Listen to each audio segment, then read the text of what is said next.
Congratulations on making it to the fantasy football playoffs. We have been working all offseason, all in season to get you to this very point, and we still are going to continue to grind and help you get that championship in week 17. If hey, some of you guys already made it to the playoffs, and some of you guys are still hoping for these Monday night games to get you into the playoffs, just like myself, I got some players that I need to help me win. So I'm still in some leagues trying to get in, but hey, good luck going into Monday Night Football. But look, my top waiver wire picks going into this week, not only do I have waiver wire picks, streamers, and for quarterbacks and defenses. So let's get straight into that. All right, my first waiver wire priority that you should be picking up just in case maybe you have some injuries, maybe you have some performance issues when it comes down to some of your running back positions, and that is Ezekiel Elliott. Look, 2 back-to-back games where he performed and have over double-digit fantasy points. Obviously against the Los Angeles Chargers, over 12 fantasy points, caught 5 out of 4 targets. Week 14 on that Thursday night game. Currently is RB1, which is incredible. 22 tokes on the ground, caught 7 out of 8 targets, 72 yards in the air, and a touchdown, 27 fantasy points. He looked like the Ezekiel Elliott of yesteryear, and we was excited to see that. That was against the Pittsburgh Steelers. Now going into week 15, he is going against the Kansas City Chiefs. Was a little bit more of a tougher matchup, but there is opportunity because he is really the only option when you think about this offense, because we saw Demario Douglas injured. We saw all these other, Ramondre Stevenson injured as well and out on that game. But maybe they do come back going into week 15. But look, he is available in rostered in 34% of ESPN leagues and rostered in 61% of sleeper leagues. So there is opportunity for you to go pick up Ezekiel Elliott and potentially, depending on your situation, plug and play him going into week 1 of the fantasy playoffs. All right, going into my second waiver wire priority, another running back on this list from the Kansas City Chiefs. And no, it is not Clyde Edwards-Helaire. It is Jet McKinnon here. Zach and I have always been talking about, look, Jet McKinnon is truly, when Pacheco goes down, Jet McKinnon does come in. He is favored in targets and sometimes opportunities on the ground. And this week was a little bit different. Clyde did get the majority of the carries on the ground, but Jet McKinnon does get the touchdown in the red zone, and that's exactly what you want to see. Obviously, we know the biggest caveat here is with Isaiah Pacheco. Is he going to come back in week 15? Is he not? This is why he is my second waiver wire priority, because things could change. Things could flip. There has been talks and conversations and reports that Isaiah Pacheco could potentially be missing multiple weeks, 2 to 4 weeks, or maybe he can come back in week 15. We do not know, but if he does miss another week, Jet McKinnon currently rostered in 34% of ESPN leagues and rostered in 49% of sleeper leagues, meaning he is available in a significant amount in both sleeper and ESPN. He did score over 12 fantasy points this past week and had 7 total touches in this game against the Buffalo Bills. What is really good about this next game, he is playing the New England Patriots. You kind of expect this should be a get-right game for the Kansas City Chiefs. Now they have lost both of their games back-to-back, but you have to envision that this is the game that they kind of bounce back. This is a get-right game, and maybe Jet McKinnon gets fed. Maybe both Clyde Edwards-Helaire gets fed. Maybe everyone on this team gets fed, and he is a perfect opportunity, an option and player that you can potentially plug and play, maybe at the flex opportunity or maybe at a running back position if, once again, you are struggling with running backs that are not performing well or have very inconsistent gameplay. If you see Jet McKinnon have an uptick in targets, maybe Clyde doesn't get the opportunities that we all expected in practice this week, Jet McKinnon could be the guy you can pick up and plug and play going into week 15. All right, my third waiver wire priority at the wide receiver position. Let's go back to Houston Texans here, and that is Noah Brown. He is my third waiver wire priority, and one of the biggest reasons why he is my third waiver wire priority, because anything can happen with Nico Collins. Obviously, we saw Nico Collins did go down in that game with a calf injury. He catches one pass, and you essentially don't see him for the rest of the game very early on into the game. Maybe that was due to weather because it was raining and humid and cold, or all these different factors that maybe had him tighten up and have this calf injury. We just don't know what that looks like. But if he does miss next week, who is somebody that's going to step up? Because Tank Dell is gone for the rest of the season. Nico Collins could be gone for a couple games, or maybe just this game, right? Who is going to step up? We saw Noah Brown lead this team in targets and opportunities Now, did he catch any of those? Absolutely not, right? But he did play a significant amount of the snaps, and that's exactly what you want to see. We've seen the success with Noah Brown in this offense as well, as you can see in weeks 8 or weeks 9 to 10, where he had, look, nearly 150 yards in both games, combined over 250 yards in both of those games as well.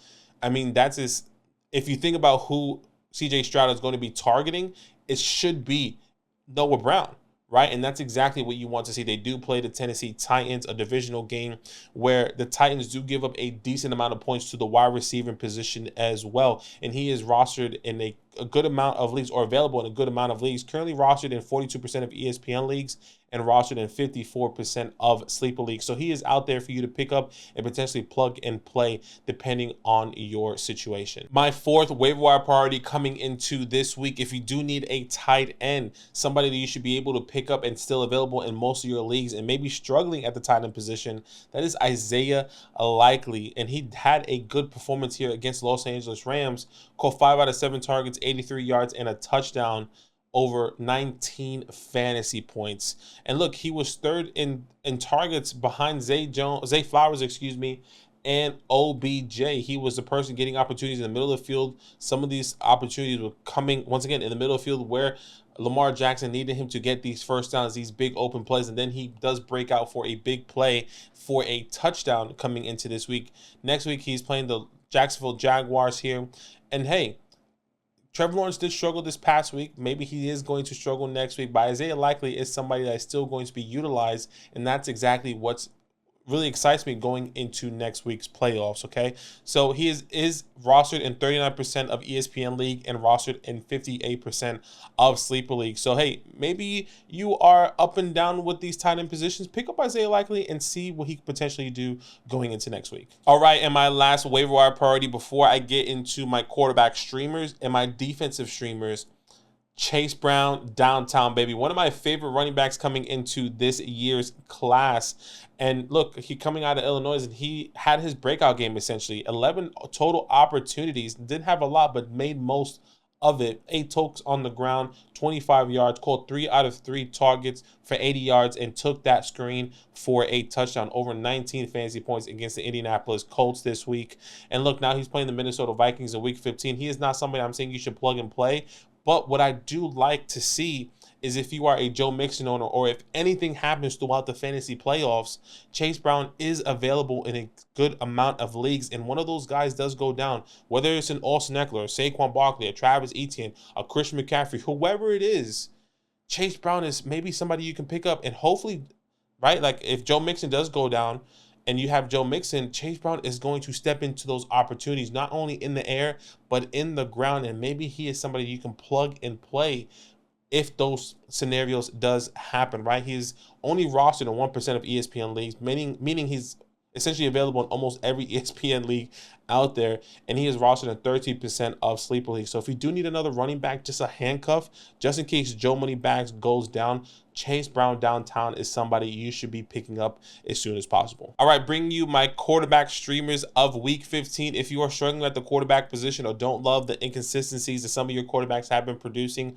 some of these quarterbacks and most of these quarterbacks have been performing well and have some of the best matchups going into week 15, okay? Starting off with my first one here, Jake Browning, someone who has been taking all the past 2 weeks, scoring over 28 fantasy points. This week he is going against the Minnesota Vikings. Yes, the Vikings have a decent defense, but what I do know is that on the other side of the ball, they should be struggling because Josh Dobbs does get benched for Nick Mullins. Nick Mullins comes in and doesn't really help the situation.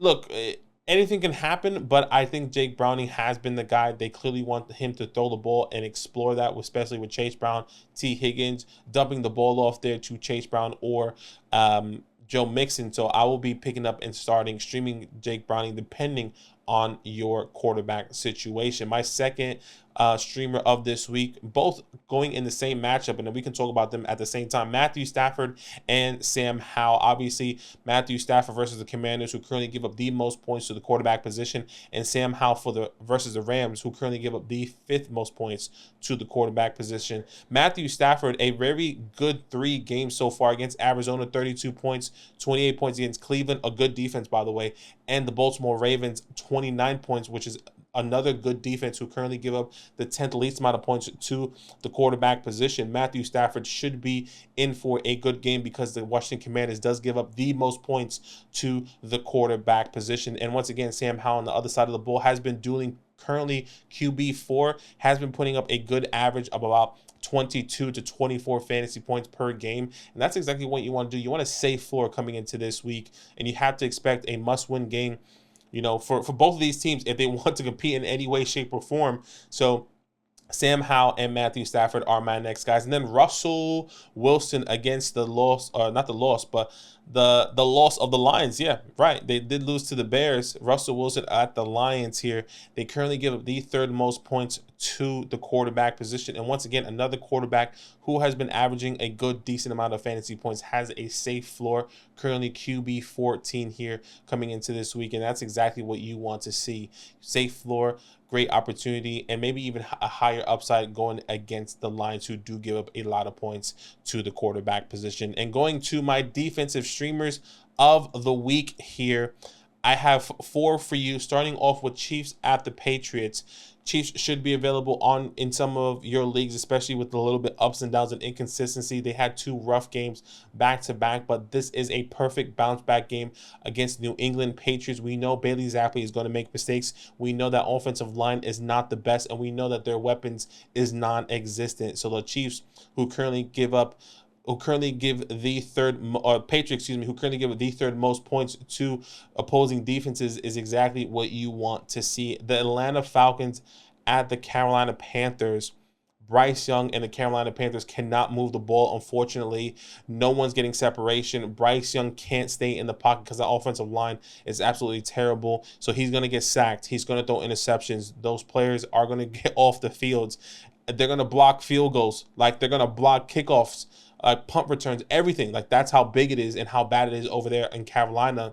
So Atlanta Falcons is one of my top streaming defenses because the Panthers will give up the 4th most points to opposing defenses. And my last 2, Bengals at the Vikings. Once again, Vikings are a middle of the pack defense, but if Nick Mullins does play, I think there's a good opportunity for the Bengals to kind of bully him.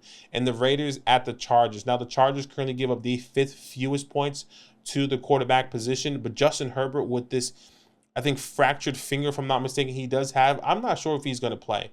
I don't envision that happening personally coming into this week. And look, it's going to be a tough match. And if I'm not mistaken, they are playing on Thursday Night Football, and I know he's probably not going to be ready for it. And if he is, I'll be really surprised, and won't be a defense that I'm going to stream. But if Easton Stick does confirm get the start going into that Thursday night game, or whatever part of the week they are going to be playing in, the Las Vegas Raiders is a team I am willing to stream based off of sacks, based off of fumbles, based off of strip sacks, pick sixes, any little missing mistake that I envision this offense and Easton Stick to be making going into this week, I am going to be doing. Guys, and I hope this is very helpful for you. These are my top waiver wire priorities and streamers going into week 15, week 1 of the fantasy football playoffs. And hey, I hope you get all the way. I hope you get to your championship. And I hope we were a little help for you some way along the way throughout this season to get you to this point in place. We appreciate each and every one of you. And as always, it's all love. Now that those idiots are done talking, who needs some rankings? Hell yeah, I need some rankings. Then use promo code LAND, LAND, for 30% off any membership at flockfantasy.com. Oh. It's so easy. Even your grandma could scan that QR code right there.